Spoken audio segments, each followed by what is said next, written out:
আমাদের জীবনে যখন কোনো অশান্তি সমস্যা আসে আমরা নিরাশ হয়ে যাই, ভেঙে পড়ি। মনে হয় সুখ শান্তি আমাদের জীবনে নেই, জীবনের সব কিছু শেষ। কিন্তু আমরা ভুলে যাই যে সুখ দুঃখ জীবনের একটা অংশ। আজ সুখ আছে তো কাল দুঃখ, পরিবর্তন সংসারের নিয়ম। ভগবান শ্রীকৃষ্ণ বলেছেন, পরিবর্তন সংসারের নিয়ম। প্রকৃতিতে যেভাবে দিনরাত হয় সেভাবে মানুষের জীবনেও সুখ দুঃখ আসে, কারণ আমরা মনুষ্য প্রকৃতির একটা অংশ। যেভাবে দিন হলে আমাদের আলোর প্রয়োজন হয় না, কিন্তু যখন রাত্রি নেমে আসে তখন আমাদের ঘর রাস্তা আলোকিত করার জন্য জ্বালানির প্রয়োজন হয়। সেইভাবে আমাদের জীবনে যখন সুখ শান্তি থাকে তখন আমরা দুঃখের কথা ভুলে যাই, কিন্তু যখন দুঃখ অশান্তি আসে আমরা নিরাশ হয়ে যাই। কিন্তু সেই দুঃখের সময় মনকে নিরাশ না করে শান্ত হয়ে সেই সমস্যা দূর করার পথ বের করা উচিত। নিরাশ না হয়ে আমাদের জীবনের সমস্যার কারণ খুঁজে বের করা উচিত। মনে রাখতে হবে যে মানুষের কাছে কিছুই অসম্ভব না।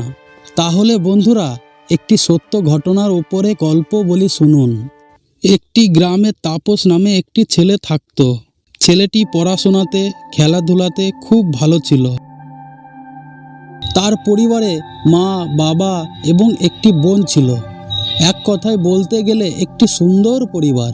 তাপসের বাবা একজন সবজি ব্যাপারী ছিলেন। সবজি বিক্রি করে যা টাকা রোজগার করতেন তাতে তাদের সংসার ভালোভাবেই চলে যেত। একদিন হঠাৎ তাপসের বাবা অসুস্থ হয়ে পড়েন। ডাক্তারের কাছে নিয়ে যাওয়া হলো তাপসের বাবাকে। ডাক্তার বলে দিল যে তিনি আর কাজকর্ম করতে পারবেন না। অসুস্থতার কারণের জন্য তার বাবা এখন বাজারে সবজি বিক্রি করতে যেতে পারে না। যা জমানো টাকা পয়সা ছিল তা তাপসের বাবার চিকিৎসাতে সব খরচা হয়ে যায়। এদিকে তাপস আর তার বোনের পড়াশোনার খরচ, তাপসের বাবার ওষুধের খরচ, সংসারের খরচ চালানো কষ্টকর হয়ে ওঠে। উপায় না দেখে তাপসের মা প্রথমে পাড়া প্রতিবেশীদের, আপনজনদের কাছ থেকে টাকা ধার নেন। তারপর আর কেউ টাকা ধার দিতে চায় না। এতে তাপসের পড়াশোনা তো দূরের কথা, ঘরে একবেলা চাল জোগাড় করা কষ্ট হয়ে ওঠে। তাপসের পড়াশোনার প্রতি খুব আগ্রহ ছিল, কিন্তু তার এই অভাব অনটনে পড়াশোনা নষ্ট হয়ে যাবে তা সে কিছুতেই মেনে নিতে পারছিল না। তাই সে মনে মনে এই সমস্যাটি থেকে বের হওয়ার পথ খুঁজছিল। সে সব সময় বসে বসে চিন্তা করতে থাকে কি করা যায়। তাই একদিন সিদ্ধান্ত নিল সে এখন থেকে বাবার মতন সবজি বিক্রি করবে, তার সাথে পড়াশোনাও করবে। তাপস তখন ক্লাস 10ম শ্রেণীতে পড়ত। তার এই কথা তার মাকে বলল, কিন্তু সমস্যা হলো সবজি শহর থেকে কিনে এনে বিক্রি করতে হবে, তার জন্য টাকার দরকার। তাপস তার একজন বন্ধুর কাছে গেল এবং সব কথা খুলে বলল, আর কিছু টাকা ধার দেওয়ার জন্য বলল, আর 1 মাসের মধ্যে তার টাকা ফেরত দিয়ে দেবে, সেই শর্তে টাকা নিয়ে আসে। তার পরের দিন তাপস খুব ভোরে উঠে শহরে চলে গেল সবজি কেনার জন্য। সবজি কিনে নিয়ে আসে, সবজি রেখে স্কুল চলে যায়।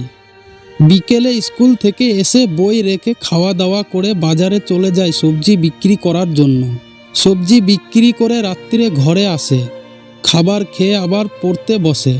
1-2 ঘন্টা পড়াশোনা করে ঘুমিয়ে পড়ে, কারণ আবার সকালে উঠে তাকে শহরে সবজি কিনতে যেতে হবে।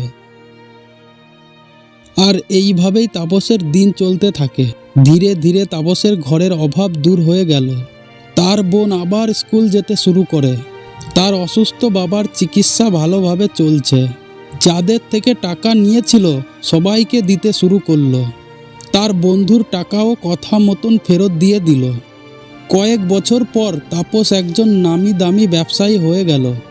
এখন তার গ্রামে 3-3টে সবজির দোকান।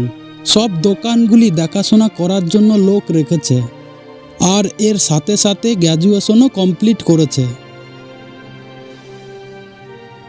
তাই জীবনে যখনই সমস্যা আসে তখন ভয় না পেয়ে, নিরাশ না হয়ে সেই সমস্যা থেকে বের হওয়ার পথ বের করতে হয়। মনে রাখতে হবে যে সুখ দুঃখ জীবনের একটা অংশ। আজ দুঃখ থাকলে কাল সুখ আসবেই।